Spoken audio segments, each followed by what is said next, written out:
1. Hey everybody, good afternoon. We've made it to the end of the Memorial Day weekend. It's a hot one. Highs in the upper 80s, some 90s out there. It's 90 in Iowa Falls right now and in Newton. Oskaloosa's the warm spot, 92 degrees. Here in Des Moines, we made it to 89 so far.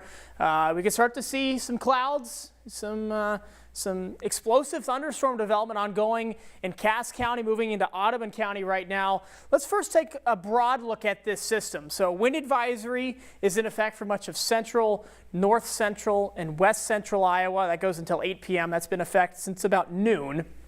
And then tornado watch, a couple different tornado watches are up for northwestern Iowa, central Minnesota, southwestern Minnesota. Looks like 5 different tornado warnings in Minnesota right now. There's one severe thunderstorm warning in far northwest Iowa. That tornado watch is not in our viewing area, so we don't have to worry about that for now. The Storm Prediction Center was thinking about issuing a tornado watch for western Iowa. That hasn't happened just yet.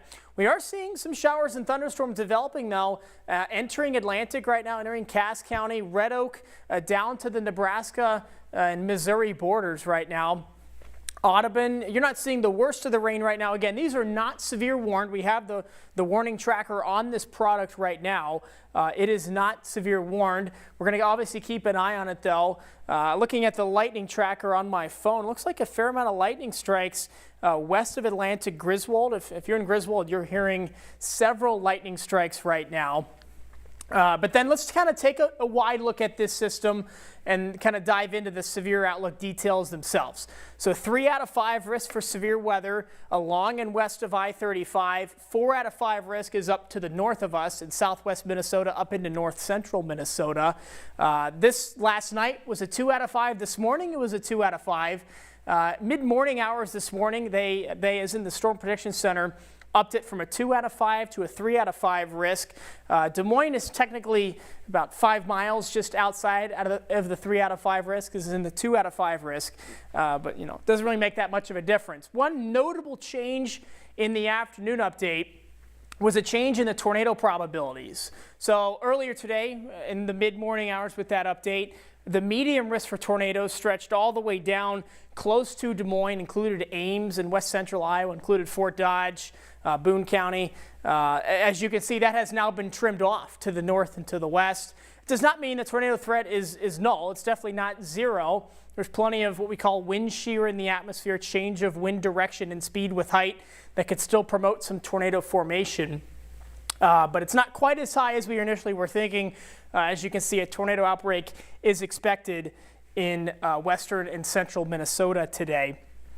So that's the good news. The tornado risk, at least right now, looks to have decreased somewhat. Again, it's not zero. In terms of the wind threats, not as high, again, as western Minnesota. It's a low risk for central and western Iowa. But the Storm Prediction Center really has their eye on the hail threat, especially in Iowa here. We're in that medium risk. That's why the 3 out of 5 risks exists in Iowa, because of the threat for some large to maybe golf ball size hail. You see these dashes up and down that risk area. That's the potential for significant hail. That's, again, golf ball size or bigger. I know the dashes kind of almost make it look messy, but that's the reason behind that. There's the potential exists there for some significant hail stones out of these cells. Here's Sky Tracker 5 Live. The clouds, I think, are starting to move their way across central Iowa right now. But as we mentioned earlier, temperatures are in the upper 80s. Look at those winds, sustained. Those are not gusts. Those are sustained winds between 20 and 30 miles per hour. They're gusting up to 40 or 45 miles per hour. If we have any questions, please leave those in the Facebook stream as well as on the YouTube stream. I'm going to try to check those back and forth, but while also watching the radar and controlling the show as well. So we're trying to keep you posted here. So let's run you through a couple forecast models. Here's forecast model number 1. Here's 8:30 p.m. tonight. So this is, I'm going to start this over. I'm going to start this from the beginning real quickly. So the models have been struggling with the initialization of really what's going to happen tonight. It's a tough forecast unless you're in central Minnesota. Unfortunately, a tornado outbreak looks pretty likely in the land of 10,000 lakes. But here's 5:30. It doesn't really have any of the activity in southwestern Iowa. which doesn't, I'm looking at the radar right now on the monitor here, it does look like it's going to be weakening. Again, it's still below severe limits, but once the models initialize incorrectly, it's kind of tough for them to catch back up per se. But the models still show the threat for some potential thunderstorm activity development around sunset. So here's 8:30. And then as we roll through the night, watch what happens behind these initial storms. A line starts forming in southwestern Iowa behind these storms. You can see these are kind of dissipating by then. They don't have the same orange, red, almost purple-like structure to what they had at 8:30 as opposed to where they are now at 10 o'clock. And look what happens close to midnight. Here is midnight. Boeing line of storms starts to take shape, approaching the metro. The later and later we get in the night, fortunately, the lower the tornado and hail threats get, but the higher the damaging wind threat gets, because you can see kind of as these congeal together, they're kind of focusing all their energy into one line, into one linear segment, if you will. And that Boeing-like segment kind of tends to show you that, hey, damaging winds are a possibility with those storms. Then as this pushes off to the east, below severe limits after midnight for sure. Here's 5:30 a.m. Still some rain ongoing in eastern and southern Iowa. But other than that, the severe threat is diminishing by tomorrow morning. Then I think by mid to late morning tomorrow, we could see some lingering showers across southeastern Iowa. Here's 10:30 tomorrow morning, including right here in the metro. The severe weather outlook tomorrow is in far southeast Iowa. There's a 2 out of 5 risk. Does not include the metro. I think portions of Ottumwa might be included, portions of Mahaska County. That's about it, though. Here's model number 2. So again, we're going to take you through 2 different forecast models here. I think this model is doing a little bit of a better job. It shows those cells in southwestern Iowa right now. And we're going to watch as these progress off to the north and to the east. They're in Warren County. Here's 8 o'clock tonight. Again, still on that weakening trend a little bit. These are the cells that any of them form before sunset out ahead of the main line. You start to kind of see a main line forming back here. Anything that forms in front of the main line will have the highest tornado and hail threat, but it does kind of look like that threat is diminishing a little bit, at least in the tornado department. I'm keeping an eye still on the radar right now. Everything is still below severe limits. Then here comes that line forming around 10 o'clock tonight from Kossuth County down to through Fort Dodge into southwestern Iowa as well. And this model has that line kind of almost falling apart as we approach the midnight or just past the midnight hour. I think this is overdone a little bit. I still think the line will be able to hold most of its energy together like the previous model kind of suggested. I don't think it's going to fall completely apart like this is kind of suggesting. Lucas is asking the timing for Pella. So again, there's 2 different kind of rounds of storms, potential storms tonight. I think Pella has the least likelihood of seeing round number 1, at least in terms of if we compared round number 1 versus round number 2. I think most, especially along and west of I-35, will see that round of storms later on tonight. Between about 11 p.m., maybe 10 p.m. in west central Iowa, midnight here, up and down the I-35 corridor, and then just after midnight east of I-35. This model has everything kind of falling apart by tomorrow morning as well. Look, here's 6:30 a.m. tomorrow morning, so by sunrise, not a whole lot going on in southeast Iowa. I think this is, again, a scenario where this model might be overdoing clearing everything out by then. Because you can see winds are still going to be out of the south, so this is not directly impacted by a cold front. The cold front, you can see, is all the way back pretty much in Siouxland, in Sioux City, Sioux Falls, where winds up here are out of the north and to the west. Not the case here. So the cold front is still out of the south. That will still be pumping in some humid Gulf of Mexico type air, really, is where this air is coming from. That could still spawn some showers and non-severe thunderstorms. So if we put all this together, let's look at the timing of all the threats. I'm going to step out of the camera, at least most of the way out of the camera, to show you this. Again, 2 different, you can kind of tell the 2 different rounds of storms just by where the oranges are for damaging winds and where the oranges are for large hail and tornadoes. The tornado threat is lower. I still don't think it's worthy of putting all the boxes to yellow yet. I still think the threat exists. The good thing is the tornadoes in Minnesota today could be long track and pretty potentially significant. Some strong tornadoes. The tornadoes it looks like out of these storms that could form would not be significant long track tornadoes. These would be somewhat quick spin ups. These storms don't look like they would have really the potential to really persist for a long period of time. So again, as the night wears on, this damaging wind threat will take over the large hail and tornado threat as those storms kind of congeal together. I'm going to head to our Facebook and YouTube pages. If you have any questions, obviously just put those in any one of the chats. So I'll just open up the Facebook right now. Tornado chances for central Iowa, Minnesota getting hammered with the storms. Yeah, Minnesota is unfortunately kind of the bullseye for today, west of the Twin Cities. So that's good news for us, unfortunate for them. It looks like so far, I'm going to take a radar trip on my computer up here to central Minnesota. Then there's, what do we have, four different tornado warnings right now in Minnesota. There is a severe thunderstorm warning in far northwest Iowa near the Okoboji area. So if you're near Okoboji or you know somebody up there, have them seek shelter for sure. Looks like it's getting to them right around now. So yeah, 10% tornado chances for central Iowa. That 10% was lowered. That was what we discussed. Let me go back to that graphic right now, that tornado outlook. That was updated around 3 o'clock, so only an hour and a half ago by the Storm Prediction Center. So that 10% you're mentioning extended all the way. 10% is this yellow contour. So 10% is technically 10% chance of a tornado within 25 miles of a point anywhere within that yellow contour. So a lot of math goes into that. It's an integral. But like you said, it was extended all the way down into central and west central Iowa. That has since been chopped off and now only extends into northwest Iowa. It technically includes 2/3 of Pocahontas County, parts of Kossuth County. That's it in terms of our viewing area. That does not mean the tornado threat is gone. It certainly is not gone. Plenty of wind shear in the atmosphere.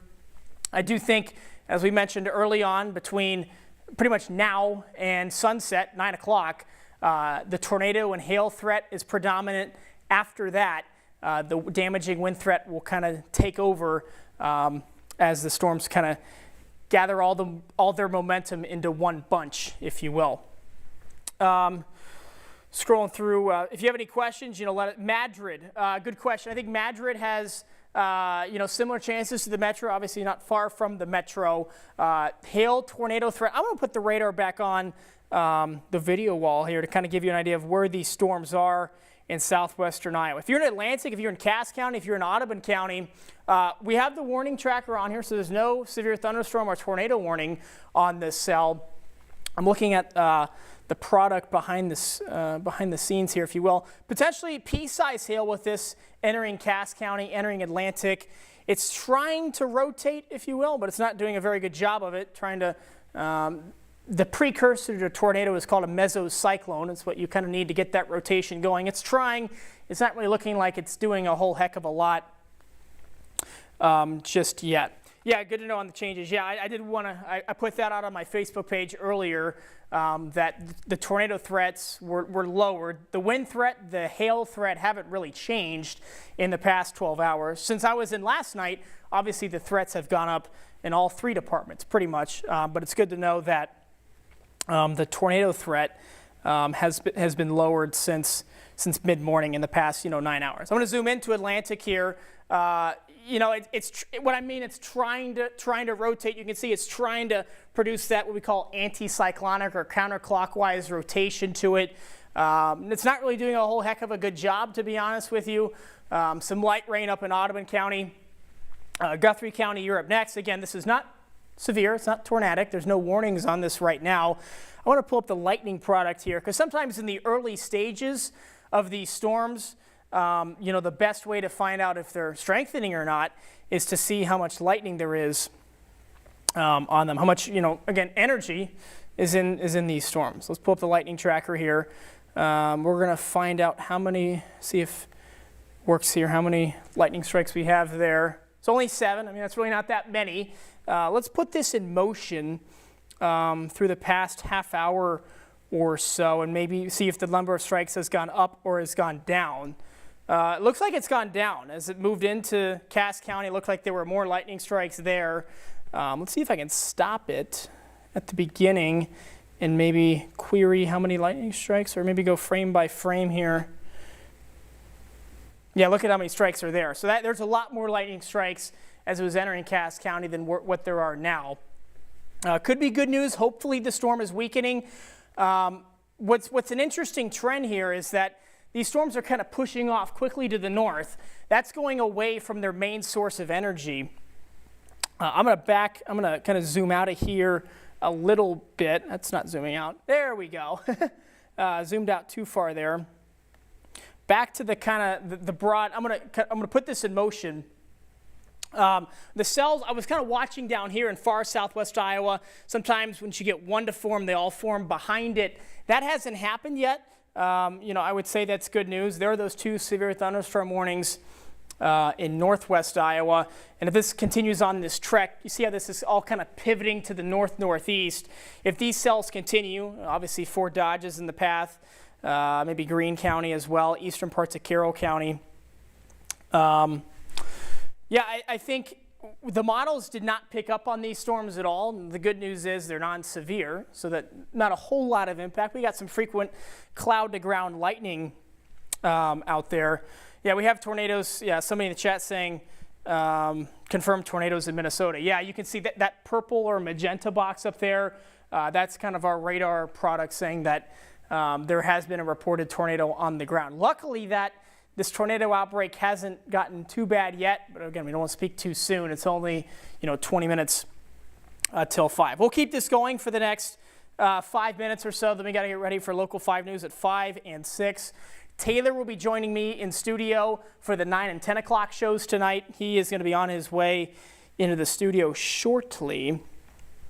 Lucas asked on YouTube, will a watch likely be issued in central Iowa? The Storm Prediction Center was thinking about it earlier. This is about 2:30, so just over 2 hours ago, and they did not. So as of, I would say, for the next half hour or so, it doesn't look like a tornado watch or a severe thunderstorm watch will be issued. Again, tornado watch is up for northwestern Iowa, and I would say the majority of Minnesota counties right now, but not for us. Twin Cities not included in that tornado watch. So that's good news for the Twin Cities. I would say I'm going to move this a little bit off to the south and to the west, because a lot of the models had some cells forming in Taylor County, kind of far southwest Iowa, and then progressing maybe through Creston and towards Des Moines. But they didn't have those forming days in the models. Didn't have those forming until about 6:30 or 7. So still plenty of time. One of the models did have some stuff forming by 4:30, 5 o'clock. Did not have it going severe. So this is kind of following that form, if you will. Some marble-sized hail. I'm looking at the product on my monitor right now. I could definitely see maybe some marble-sized hail with this entering Exira into Audubon County, southern Audubon County right now. I'm going to put the forecast model back on here real quick, kind of give you one more overview of where we think the night could go. Again, 2 different rounds of storms. I want to put the satellite back up because sometimes in this stage of the event, satellite is our best tool to find out where storms are exploding through the atmosphere or really firing up. So we're seeing some partly cloudy skies in Des Moines, but there's the bubbling up of storm activity. This is a 3-hour loop, so there it is in Audubon County, pushing just south of Carroll. And you can kind of see what we call the dry line. This is not cold. The cold front is in central Nebraska right now, out by North Platte.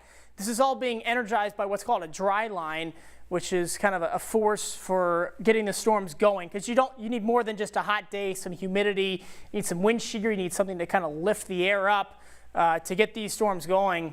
And the dry line is what that is today. You can see it's all the way back here. So as these storms are moving away from the dry line, so there's the dry line right there. As the storms move away from the dry line, they'll have a tendency to get a little bit weaker. They don't have the energy to really stay as organized as they were when they initially formed right there. Yeah, so they're trying. I think where we need to watch for formation later is across southwest Iowa, Clarinda, Shenandoah. That's where we need to watch for some formation. Again, you can't even say the night's still young. The evening is still young. We're not even at 5 o'clock yet, but still plenty of time. And we're going to stay weather aware here, and as should you, because Memorial Day, of course, everyone's outside. I was at the gym earlier today. The outdoor pool was, I think, packed would be an understatement out there. Will it be windy after the storm? So we're still going to have some wind tomorrow, gusts between 20 and 25 miles per hour, but 20 and 25 miles per hour is really nothing compared to where we were today. I'm going to pull up. Give me a second here. I'm going to pull up the peak wind gusts from today. I'm sure we had one up in Algona, 55 miles per hour. That was about 45 minutes ago. Let me find the peak wind gust graphic, and then we're going to wrap this up. Let's see what we got here. Yeah, 52 in Mason City, 52 in Spencer, 44 peak wind gusts in Des Moines. All right, so it's just about 4:45. Been live here for about 20-25 minutes. Going to wrap this up. Got to get ready for Local 5 News at 5 and at 6. Stay with us. Of course, if things get not so good, interesting later, we'll be back with another live stream. And of course, if conditions warrant, if we get some tornado warnings, Taylor and I will bring you the latest on Local 5 on air, online. Download the We Are Iowa app too. You can get those severe thunderstorm warnings, tornado warnings, or watches sent for you directly for your precise location. Because what might happen tonight, they could issue a watch for basically I-35 and west. It includes Polk County and Jasper County, but doesn't include Poweshiek County. So if you are in Poweshiek County, you're not going to get that alert. But if you're in Jasper County, Polk County, Story County, you'll get that alert. So make sure to download that app. We'll have updates all night long on air and online. That'll wrap it up for now, though.